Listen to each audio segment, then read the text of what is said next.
There was an e-petition relating, because for those who don't understand, if a petition gets 100,000 signatures in the UK, then they have to be debated in Parliament through the parliamentary petition scheme. This e-petition was relating to the creation of a visa scheme, a sponsorship scheme, for Palestinians during the Israel-Gaza war to come over to the UK. And this would be fast-tracked, of course, if they had family members in the UK who could vouch for them, especially if their claims were strengthened by Article 8 of the ECHR. This is that you have a right to family life in a country if you are seeking asylum there and you already have family members there.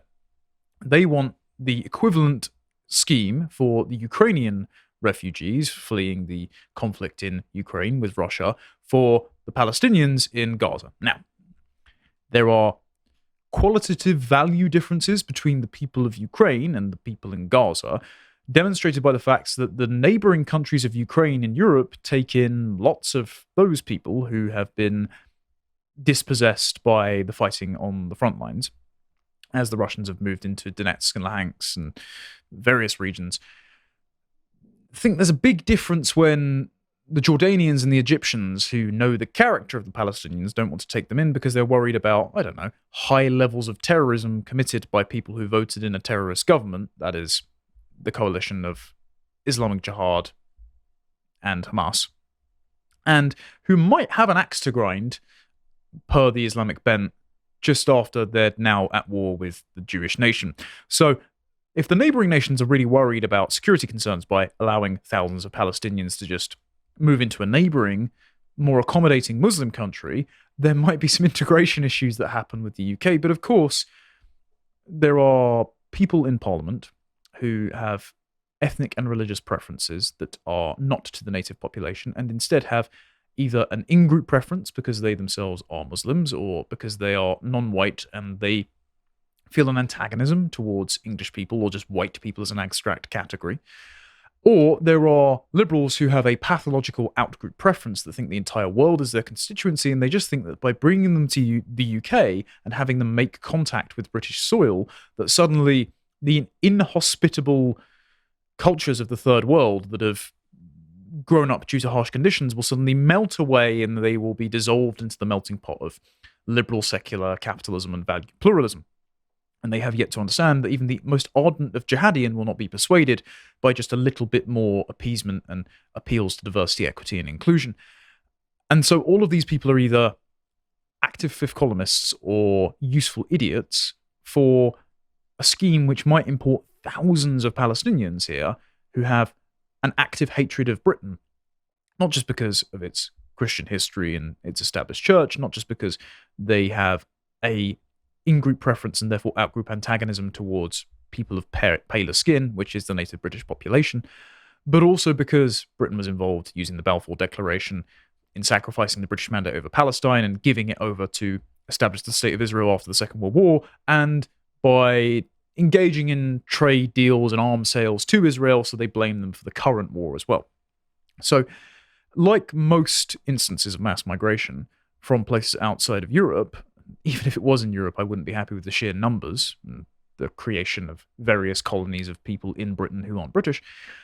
There are nations around the world that tell themselves a story about themselves, their history, their ethnicity, their culture, and they have pride in themselves as a people, and Britain is often the villain in that story because of its empire or its apologetics for Christianity across the ages. So in the non-white Muslim world, Britain isn't thought too highly of a lot of the time, so bringing lots of people into Britain with an axe to grind against its nation, not the wisest of things. But I thought I'd go through the parliamentary debate because lots of people don't have the time to go through the stuff, and it is a lot of it's pretty boring, but it is very important because this is how the people who govern us and subject us to various laws that we are not asked about think of themselves, think of the people that they're bringing in, think of the native population and the contempt that they have for them, and instead see their constituency as an ethnic clientele class who are more likely to vote for them if they give them financial handouts, or they're somehow constructing a multi-faith, multi-racial, value pluralist utopia where we can all sing John Lennon's Imagine at the end of history. Like there's a lot of layers of vested interest and delusion at work here, and it's important to see. And especially because this was only a parliamentary debate.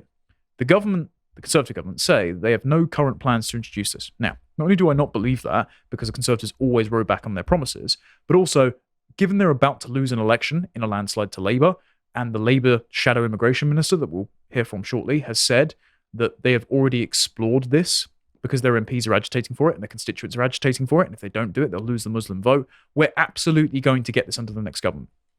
It's a depressing reality, and I wish I had more vitality for you guys bringing this issue to your attention, but it's a somber occasion knowing we're going to get thousands more people who hate us arriving to the UK for no other reason than pathological compassion or ethnic and religious in-group interest relating to a conflict thousands of miles away that I don't care about and I don't want to have to keep talking about. But it's the only thing governing all of politics right now.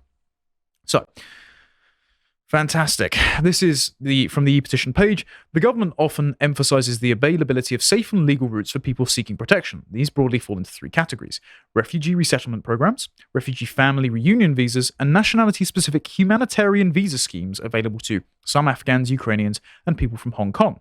But Palestinians are not eligible for refugee resettlement in the UK currently, right? Refugee family reunion visas depend on there being a sponsor already granted asylum in the UK. And throughout this debate, Labour and SNP MPs constantly list members of their constituents who have family in Palestine that are very eager to sponsor chain migration over to the UK. So they're just looking for the excuse. Only partners and children under 18 can be sponsored, unless there are exceptional circumstances. There is no bespoke visa scheme for Palestinians and no plans to open one.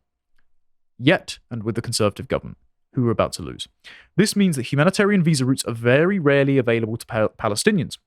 The government's January 2024 report on safe and legal routes says they cannot provide for every eventuality and, quote, it is not feasible to consider protection claims from the very large numbers of people overseas who might ask to come here.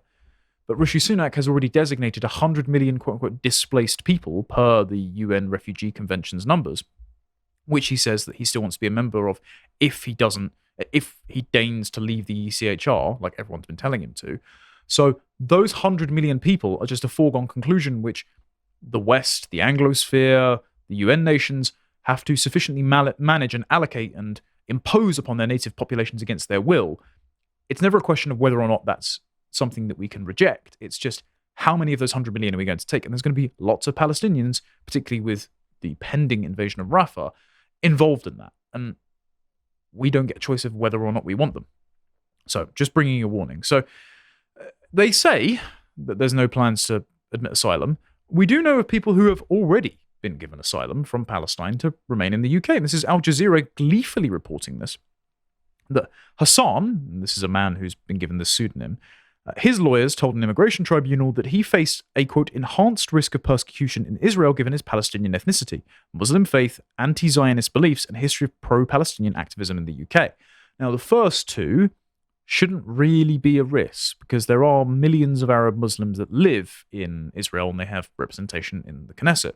I mean, Israel is essentially an ethno-state. It's a religious ethno-state, but just because that's the case doesn't mean that they can't accommodate friendly outsiders. Not all those outsiders are friendly, but allow me to take it out of the Israeli context because lots of people hear Israel being an ethno-state and they will oppose it because they are essentially the only ethno-state that is allowed after the Second World War. But let's say that England got a government which was specifically for English interests. They were in favour of Christianity and the extended and above replacement birth rate English family. They were for English culture. The St. George's flag was flying on many buildings rather than Ukrainian or Pride flag. That doesn't mean that we can't have people with non-traditional lifestyles that are accommodated as long as it is not a publicly celebrated and promoted thing at the expense of the families which actually keep the country going. You know, I'm not gonna say that David Starkey or Douglas Murray can't have a position in public life just because they're gay men, but I am going to say that Pride should not be proclaimed as a holy month in the liturgical calendar of the secular state at the expense of family tax credit and a child-friendly civilization like Hungary has, right? Or I'm not going to say that Calvin Robinson, my colleague and friend, cannot exist in the country because he's brown. He's an Englishman and he cares deeply about England. That's absurd. So even though for example, there might be an overriding concern for the native ethnicity, that doesn't mean that we have to actively exclude our friends just because they're born in a different place or come from a different heritage or have some quirks about them, let's say. So, all this is to say, those things about Hassan, the fact that he's Muslim and a Palestinian, should not have excluded him. It's the fact that he is an anti-Zionist and pro-Palestinian, which does translate to pro-Hamas in the context of the Israel-Hamas argument, that Israel would not treat him kindly if he came back, right? But that's his individual choice, and so the UK shouldn't have to foot the bill for that, and I don't want him in my country either, because if he's pro-Palestinian, aka pro-Hamas, that means he's pro-caliphate, which means he wants to subsume England in a global caliphate, so he's also anti-English. I don't want him here. I don't care more, as I've said before, I don't care about Israel any more than I care about Iceland. I care about England, and these people that are pro-Hamas would hate England too, it's just that the Israelis are their first and most primary target because they're right next door to them and they're currently at war with them, right? So Hassan has lived in the UK for most of his life, more than 20 years according to his lawyers, and he first sought asylum in 2019. How curious. So he's lived in the UK most of his life, but he's seeking asylum. So he was here illegally, presumably, for many years, which is probably why he's got to have a pseudonym. How curious. Okay. The decision for his case was initially delayed, likely by the coronavirus pandemic and successive lockdowns, his lawyers said, and also the fact that the Home Office is confined by its ability to just rubber stamp visas without looking at them, just by the sheer size of the building. If they got a larger building, we'd accommodate the world and his wife, I'm sure. In 2022, the Home Office rejected Hassan's claim, denying he faced the risk of persecution in Israel. His legal team appealed with updated evidence submitted after October the 7th, and on Monday, this was... when was this? Is there a date on the article? The 13th of March, 2024. So this was in March. In March, the Home Office overturned its earlier decision after reviewing the case. I actually remember this at the time coming out in the headlines, and there was a Tory MP on the GB News sofa next to me saying that he was going to call James Cleverly and confirm this wasn't the government decision, this was just a rogue Home Office decision. And not being funny, it will be a government decision soon, if not the Conservatives, definitely Labour, with the application of a Palestinian visa scheme. And they're just going to come here in 6, even 7-figure numbers and remain indefinitely. So, speaking through his lawyers, Hassan told Al Jazeera he felt relieved having struggled with depression and restrictions after UK law that prohibits asylum seekers from working, even voluntarily. I've been in limbo for so many years while my claim is being processed, prohibited from working, renting a property, travelling, buying a car, or being able to live my life in any meaningful way. So for 20 years, you weren't looking for work. So what were you doing? You were on the dole. You were basically taking mine and my family's money. Fantastic. You shouldn't be here. The world moved on while I remained behind. So this obviously sets a precedent for future asylum law. It says here, under the 1951 Refugee Convention, binding on all states, a refugee should not be returned to a country where they, quote, face serious threats to their life or freedom. The European Convention on Human Rights, the ECHR, also protects the rights of people within the 46 member states who have signed up to it, including the UK. So that's Articles 2 and 8. It's completely unprecedented, says Frank McGuinness, a barrister representing Hassan. In principle, any Palestinian finding themselves in one of those 46 states can say, if you return me to any territory under Israel's jurisdiction, there's a risk that my human rights will be breached. So any Palestinian just on their jollies or that managed to break into the country can now claim persecution if they return to Palestine or if they live in Israel.